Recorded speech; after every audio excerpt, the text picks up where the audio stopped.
안녕하십니까. 방금 소개받은 한국환경공단의 윤승진 부장입니다. 네, 만나서 반갑습니다. 오늘 발표에 앞서서 바이오차를 활용한 온실가스 감축 사업의 포럼 자리를 마련하고 준비해 주신 유식공기산업의 박대건 대표님께 다시 한번 감사 말씀드립니다. 지난주죠. 지난 18일에 EU의 탄소배출권 거래제 개편안이 합의가 되었다고 합니다. 이제 최종적인 승인 단계 이런 것들이 나온 것 같은데요. 2030 감축 목표를 43%에서 62%까지 상향하고, 그리고 또 유급중에 주던 무상할당을 26년부터 34년까지 단계적으로 순차 폐지를 한다고 합니다. 그리고 또 우리가 무상할당이라고 하면 같이 떠올려서 생각을 해야 되는 게 탄소국경제도, 시범이라고 이야기 많이 들으셨을 겁니다. 탄소국경제도가 뭐냐면은 국가마다 환경 규제가 좀 틀린 부분들이 있습니다. 그래서 탄소 배출을 다량으로 하는 사람이 규제가 좀 약한 국가로 생산시설을 이전을 하게 되면 탄소가 노출되겠죠. 이런 부분을 방지하는 게 이제 탄소국경제도라고 하는데, 탄소국경제도도 무상할당이랑 똑같이 26년부터 단계적으로 시행을 해서 34년까지 완전하게 시행을 한다고 합니다. 이렇게 될 경우에 이런 우리나라 같은 경우도 수출을 하게 되는 기업들은 같이 영향을 받게 되는 거고요. 시범을 도입을 하면서 EU의 탄소 배출권이 현재 한 80유로 정도 되는데 100유로까지, 우리나라의 7배 수준까지도 올라갈 거라고 예상을 하고 있습니다. 저는 오늘 우리나라 배출권 거래제도의 개요와 주 부분의 제도에 대해서 다 설명드리기 어렵고 거의 개념 정도만 설명을 좀 드리도록 하겠습니다. 기후변화에 대한 인류의 영향은 명백합니다. IPCC에 따르면은 0.89도씨, 지난 112년간 0.89도씨가 올랐고 2100년이 되면 2.6도에서 3.8도까지 오른다고 보고를 하고 있습니다. 다들 잘 아시겠지만 기후변화는 전 세계적인 공동 대응이 필요합니다. 1990년 리우협약이 이런 온실가스 감축을 위한 범세계적인 첫 대응이라고 할 수 있고요. 그리고 우리 굉장히 좀 중요한 1997년의 교토정서, 이거는 온실가스 감축을 위한 실행 지침을 제시했다는 데 대해서 굉장히 좀 큰 의의를 가지고 있습니다. 다만 선진국 위주로만 되어 있었다는 약간의 아쉬움이 좀 있긴 합니다. 그리고 이제 신기후 체계 2015년 파리협정입니다. 파리협정은 크게 한 3가지 정도의 특징을 가지고 있습니다. 첫 번째로 각국이 자발적인 감축 목표를 제시하는 INDC를 내년말에 이제 제출하게끔 하고, 그리고 또 2023년부터 감축 목표에 대한 이행 사항을 5년 주기로 점검을 하겠다. 그리고 이제 실무라는 저희 같은 입장에서는 이제 각국의 감축 목표에 대해서 측정하고 보고하고 검증을 되게 강조했다는 부분에 있어서 저희는 되게 많은 의의를 가지고 있다고 생각을 하고 있습니다. 우리나라 온실가스 배출량 많이 줄어들고 있지만 여전히 7억 톤에 가까운 각국의 온실가스 배출량을 살펴보자면 저희도 정말 온실가스 감축을 위해서 엄중하고 진지하게 좀 고민을 해봐야 되는 것을 이 표를 통해서도 알 수 있을 것 같습니다. 우리나라 탄소 중립 정책인데요. 제가 오늘 말씀드리고자 하는 절반 이상은 이 표에 들어 있는 것 같습니다. 탄소 중립 기본법에 따라서 기본적으로 2050년까지 탄소 중립을 위해서 중장기 목표로 국가 온실가스 배출량을 2030년까지 2018년 대비 40%를 감축하겠다를 목표로 제시했습니다. 이를 위한 4대 시책으로 온실가스 감축, 기후위기 적응, 정의로운 전환, 녹색 성장 등 4대 시책을 가지고 있습니다. 이거에 이제 기반 조성으로 우리 기후 그것도 있죠. 그다음에 온실가스 감축은 사전 감축, 이제 기후변화 영향 평가나 온실가스 대규모 계획 수립이나 예산 편성 단계에서부터 생각하는 사전 감축, 그리고 배출권 거래제, 목표 관리 같은 직접 감축이 있고요. 이거 외에도 탄소 중립 도시, 국제 감축 사업 등 다양한 감축 사업들이 탄소 중립 기본법에 들어가 있습니다. 온실가스 배출권 거래제는 배출권 거래법에 근거 법령을 두고 있습니다. 국가에서 기본 계획을 수립하고 할당 계획에 따라서 업체에다 배출권을 할당하고 업체는 제도를 이행을 하게 됩니다. 기본 계획은 3년에서 5년 주기로 수립이 되게 됩니다. 1기에서는 2015년부터 시작을 했는데 1기의 목표는 배출권 거래제를 도입을 하고 배출권 거래제에 대한 경험을 축적하는 게 제도의 목표였습니다. 그래서 그 당시에는 배출권도 다 100% 무상으로 줬었습니다. 2기는 배출권 거래제를 이용을 해서 감축을 시작을 해보자라고 해서 전에는 100% 무상 줬던 거를 3% 무상 할당을 하기 시작했습니다. 그리고 3기 21년부터 현재 지금 우리가 3기인데 21년부터 25년까지는 이제 배출권 거래제를 이용해서 감축을 해보자라고 해서 3기에서는 10%의 무상 할당을 줬습니다. 그리고 뒤쪽에서 설명을 드렸지만 거기 그 BM이라고 해가지고 배출권 할당 방식도 점점 고도해 가고 있습니다. 제가 ETS 커버리지 밑으로 따라 적어놨는데 이건 뭐냐면은 우리나라 국가 온실가스 배출량 전체 중에 배출권 거래제 할당 대상 업체들이 차지하는 배출량입니다. 그래서 67%에서 74%까지 점진적으로 올라가고 있음을 표를 통해서 알 수 있습니다.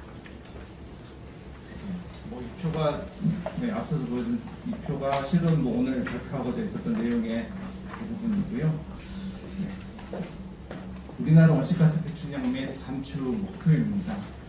우측에 보이시는 원형 그래프는 이제 국가 온실가스 인벤토리입니다. 에너지가 87%, 산업 공조액 8% 정도 되고 있는데 왼쪽에서는 이제 감축 전략 수립에 대한 부분입니다. 부분별로 살펴보자면 2018년 기준으로 전환 부분이 2억 6,900만 톤, 산업이 2억 6천만 톤 정도가 되고요. 배출권 거래제는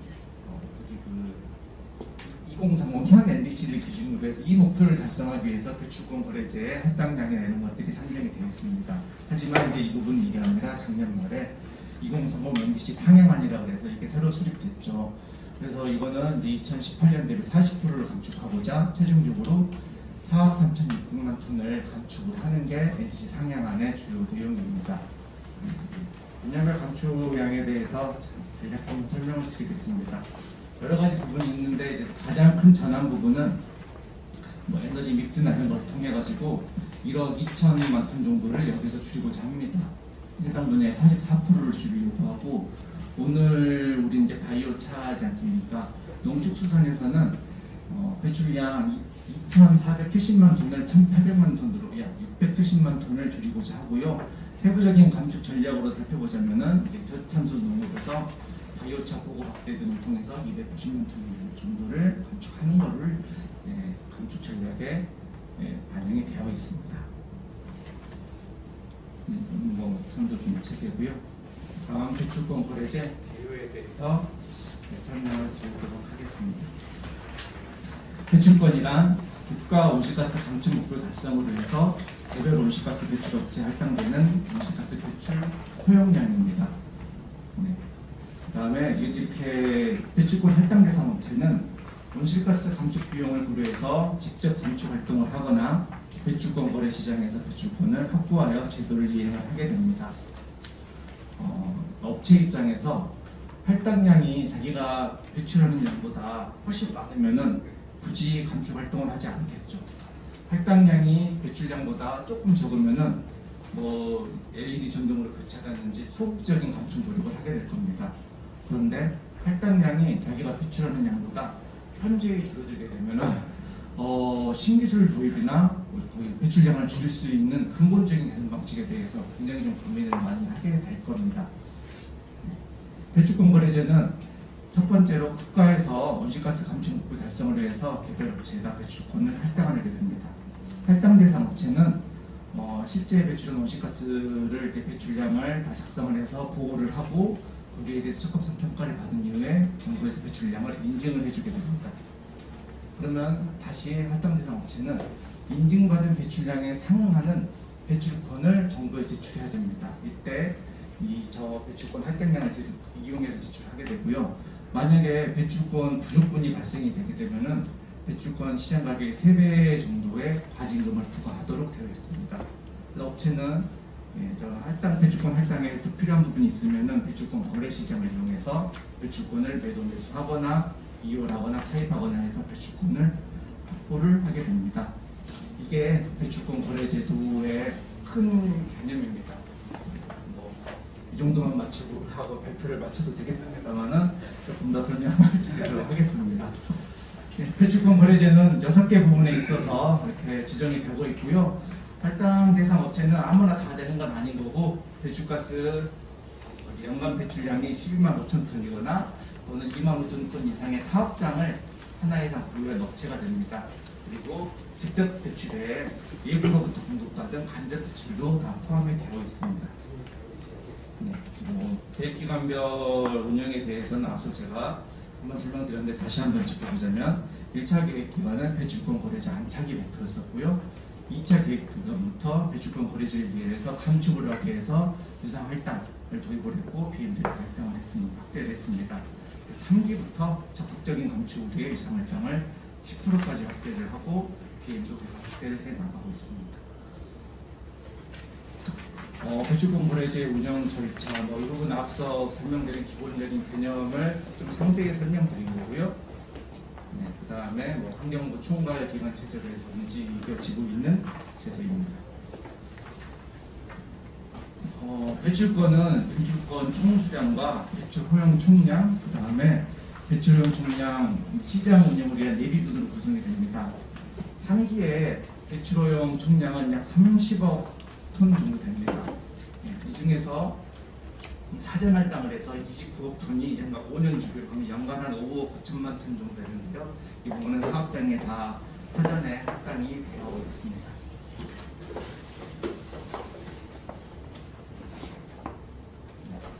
부분별 제도 운영입니다. 실은 앞서 제가 챕터 2개 드린 게 보통 2시간 정도 걸려서 하는 건데 여러분이 똑똑하신 건지 제가 5분 만에 설명을 끝냈습니다. 다 이해하고 따라오고 계시죠?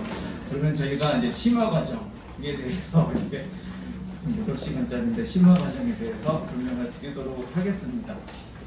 예, 배추권 할당인데 기본적으로 국가는 이렇게 할당 계획을 수립을 먼저 해놓습니다. 그리고 나서 계획기간 시작 전에 업체로부터 자 할당이 얼마가 필요한지 기업에 영향을 주지 않는 정상적인 사업 활동한다고 가정했을 때 할당을 다 신청하세요라고 해서 이걸 다 받아들입니다. 하게 되면은 이게 더 커질 수도 있겠죠. 그러면 이제 조정기수라는 걸 적용을 해가지고 국가에서 목표로 하는 양을 준수하는 범위 내에서 저희가 할당량을 다시 한번 다 재조정을 해가지고 그 업체에다가 할당량을 제공을 하게 됩니다. 이걸 사전 할당이라고 하는데요. 배추권은 사전 할당에 계획기간 동안 전해받은 사전 할당에 거기 그 계획기간 중에 이행 기간 중에 사업을 하다 보면 증설도 하고 신설도 하고 역량을 키우시게 되잖아요. 이럴 부분에는 신청을 받아서 연간 단위로 추가 할당을 해드립니다. 동일한 논리로 사업장이 폐쇄가 될 수도 있을 겁니다. 이럴 경우에는 할당을 취소하게 됩니다. 추가 할당과 할당 취소에 대한 세부적인 사항들은 이런 게 있다. 큰 개념만 이해를 하셔도 될 것 같습니다. 네, 그리고 이 부분이 조금 어려운데 업체에다가 배출권을 어떻게 주느냐.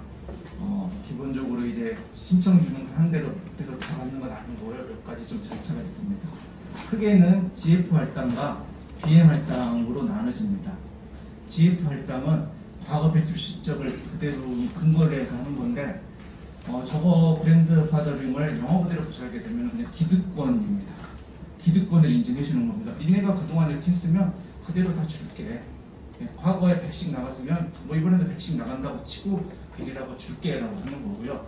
배출 효율 기준은 사실 이제 원 단위를 좀 계산을 해가지고 원 단위 기준으로 해서 좀 이제 거기 설비의 효율성을 따져서 배출량을 주는 겁니다. GF 할당과 BM 할당을 좀 구분을 해서 설명을 드려보겠습니다. A 업체랑 B 업체가 똑같은 제품을 100씩 만들면서 온실가스도 100씩 나가고 있었다라고 치면 100백이니까 배출 원 단위는 1이고 어떤 방식으로든 GF든 BM은 똑같이 배출권을 100씩 받아야 될 겁니다. 그러다가 어느 날 B 업체가 되게 노력을 많이 해가지고 새로운 공기법을 들고 와서 배출량을 50으로 줄였습니다. 이럴 경우에 구도금 TF로 그대로 주게 되면은 A 업체는 옛날 과거에 100씩 나갔으니까 100을 받지만 B 업체는 신기술을 도입했는데 과거에 50만 나가 이번에 50이 나갔다 그래서 50만 받게 되면은 B 업체는 노력을 했는데 오히려 손해를 받게 되잖아요. 되게 이제 황당한 경우들이 발생이 되는 거죠. 그래서 이제 이런 것 때문에 BM이 있는 건데 BM은 이게 1과 배출 원단위가 5니까 평균 0.75가 되게 됩니다. B 업체는 배출은 50이지만 비행기에서 조업을 해서 75를 받게 됩니다. 내가 배출하는 것보다 25의 인센티브를 이제 받게 되는 거죠. 이제 이걸 가지고 이윤을 보게 되는 거고, 이렇게 해서 인센티브를 받는 거고, A 업체는 내가 똑같이 활동을 했더니 25의 손해가 이제 거의 25를 어디선가 사와야 되는 겁니다. 그러면 나도 같이 노력을 해야 되겠구나, 이런 시그널을 주게 되는 겁니다. 정부 입장에서는 이런 식으로 해서 시장을 선도하는 입장에서는 뭐 이런 비행이 좋겠죠. 근데 기업 산업계에서 전반적으로 BM은 좀 부담스러워합니다. 그냥 옛날에 받은 대로 했으면 좋겠습니다라고 반발을 좀 많이 하게 되죠. 그래서 우리는 이제 BM은 점진적으로 나가야 될 방향인 것은 분명합니다. 바로 하게 되면 산업계에서 좀 적응하는 게 어려우니까 중간에 이제 PM 맥스라는 걸 도입을 했어요. PM 맥스가 뭐냐면 BM과 GF 중에 할당 양식을 계산해봐서 많은 거를 구체하게 유리한 방정식을 줄게요. 그러면 이 경우에는 뭐 BM이든 GF든 다 좋은 걸 받아가면 되는 거니까 괜찮습니다라고 해서 단계적으로 도입해 나가는 그런 방법인 거고요. 보기 계신 게 이 부분이 현재 BM이 적용된 법정인 거고, 보시겠지만 1기 때는 BM이 7%였습니다.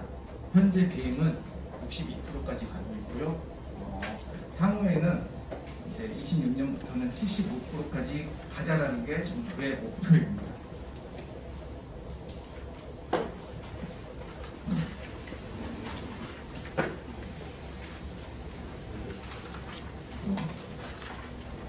그 자료가 사라져가지고 책을 주시면 제가 책을 보고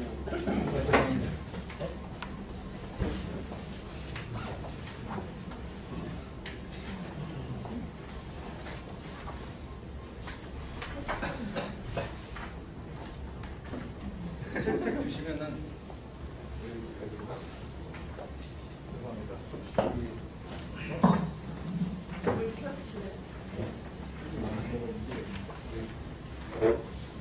박표님 불 좀 켜주세요. 네? 불 좀 켜주세요. 불. 네. 너무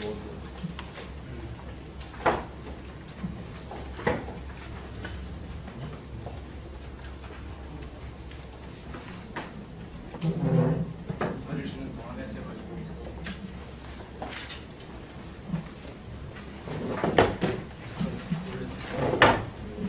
머리가 좋았으면 다 외워서 할 텐데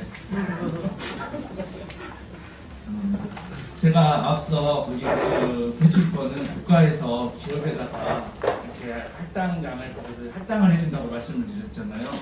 이게 공짜로 다 주면 무상할당이고요. 조금 더 사서 가져가세요 라고 했었을 때는 유상할당입니다. 유상할당은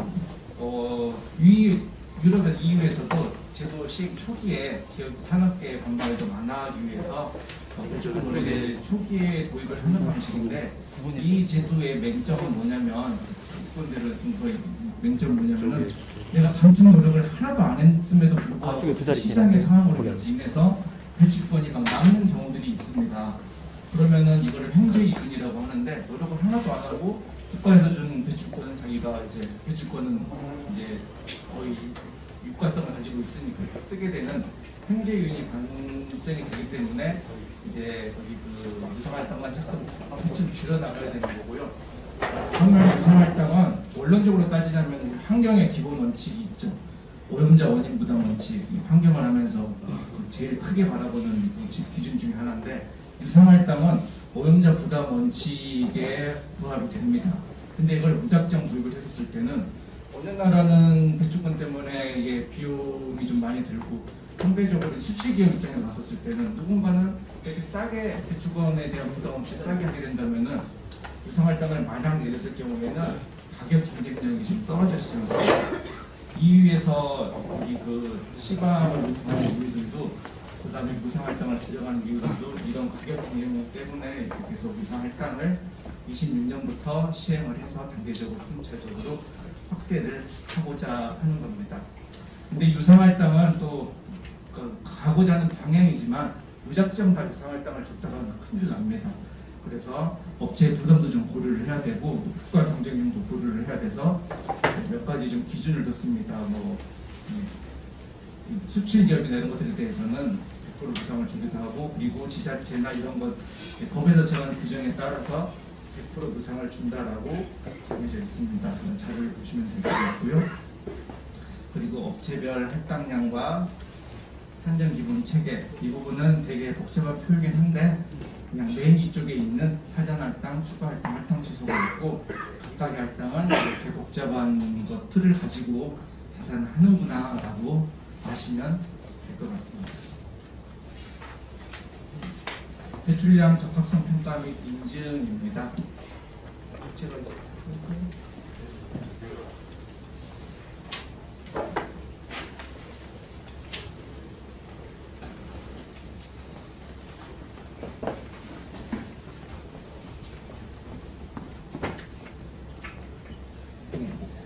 해당 업체는 경영활동 과정에서 발생된 온실가스에 대해서 내가 얼마만큼 배출했습니다를 다 보고서를 작성하고 여기에 대해서 적합성을 평가를 받아야 됩니다. 이런 적합성 평가 결과를 바탕으로 실제 온실가스가 얼마나 됐는지 국가에서 인증 확정을 해주게 됩니다. 이거를 설명을 드리고 있고요. 그다음에 이렇게 여기에서 확정된 자료를 기준으로 아까 말씀드렸던 사전 할당량이나 할당량 계산의 기초 자료로 소양이 되고 이걸 가지고 배출 거래도 이루어지게 됩니다. 적합성 평가 항목은 크게 9가지 평가 항목을 가지고 운영이 된다. 일일이 다 보기 어려우시니까 이런 평가 항목들 되게 여러 가지를 가지고 있구나 라고 들릴 것 같습니다. 할당 대상 업체는 매년 6월 말까지 전년도 인증 배출량에 해당되는 배출권을 정부에 제출해야 됩니다. 그래서 그걸 하기 위해서는 만약에 배출권이 부족할 경우에는 내년도 거에서 좀 땡겨올 수 있습니다. 비율은 법적으로 정해놨는데요. 다음 년도 거를 미리 땡겨서 제출할 수도 있고, 그리고 올해 하다 보니까 배출권이 많이 남을 수도 있잖아요. 이거는 또 이호를 해가지고 다음 연도에도 쓸 수 있습니다. 무조건 근데 다 이율되는 건 아닌 거고 세부 지침들이 좀 있습니다. 이렇게 배출권을 제출하게 되는 거고, 이거 외에도 유상할당 경매 참여, 2월 차입, 매도 매수 등을 다양한 방법으로 배출권 확보가 가능합니다. 배출권은 어떤 걸 제출하게 되냐면요, KAU라고 해서 이거는 아까 할당 배출권, 국가에서 준 할당 배출권이 있습니다. 그리고 상세 배출권이라는 거 있는데 이건 뭐냐면은 KOC라고 이제 국내에서 외부 사업을 통해서 발생한 외부 사업 실적을 1대1로 전환을 하게 되면은 이거를 KOC라고 상세 배출권이라고 하고, 똑같은 건데 뒤에 I만 하나 붙어 있는 거 있잖아요. 이거는 인터내셔널이라고 해가지고 해외 사업을 통해서 가져오는 일들은 이제 IKC로 붙게 됩니다. 업무를 하시다 보게 되면 뒤에 빈치락에서 연도가 붙는 부분들이 있는데 그 이제 몇 년도 거 배출권이라는 것들을 관리를 하기 위한 툴입니다. 이 부분들이 말씀드렸던 할당 배출권은 이런 식으로 운영이 되고 경매를 통해서 받기도 하고 상세 배출권은 이렇게 해서 운영이 된다. 다음 배출권 거래 시장입니다.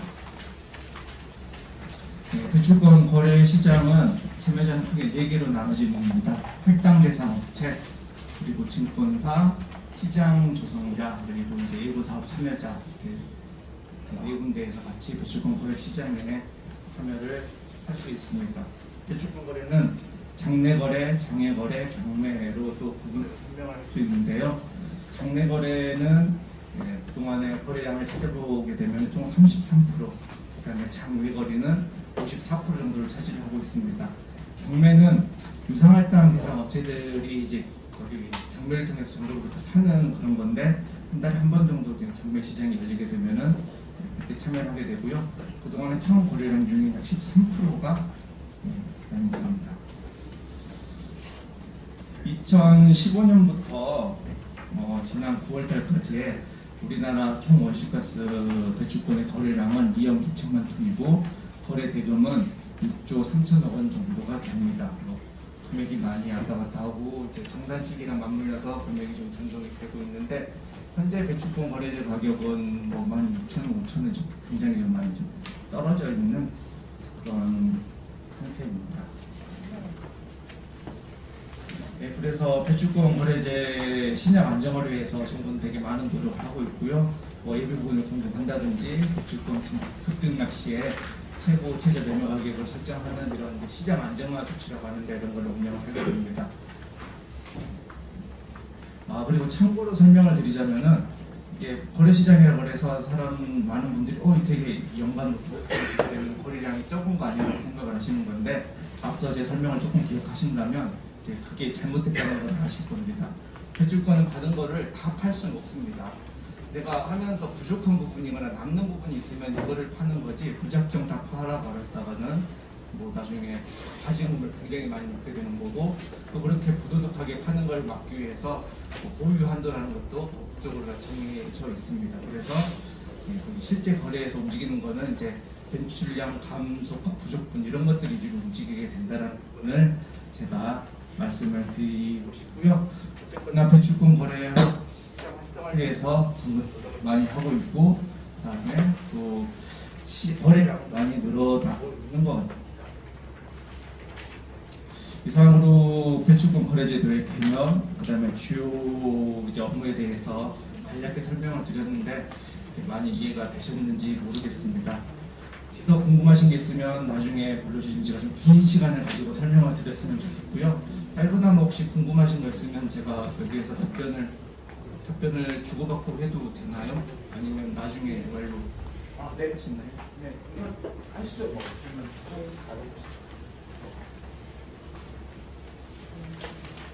지금 기업 간의 그 감축 활동을 말씀해 주신 건데 지자체라든지 그런 부분에서 감축 활동이라든지 걸 어떻게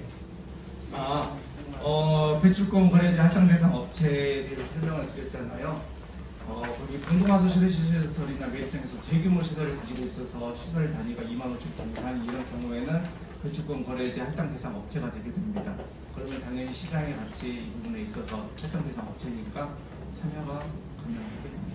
지자체에서는 어떻게 지금 대응을 하고 있는지 그 부분을 여쭤봐도 되는지 해서요. 지자체별 할당이라든가 이런 것들에 대한 계획이 혹시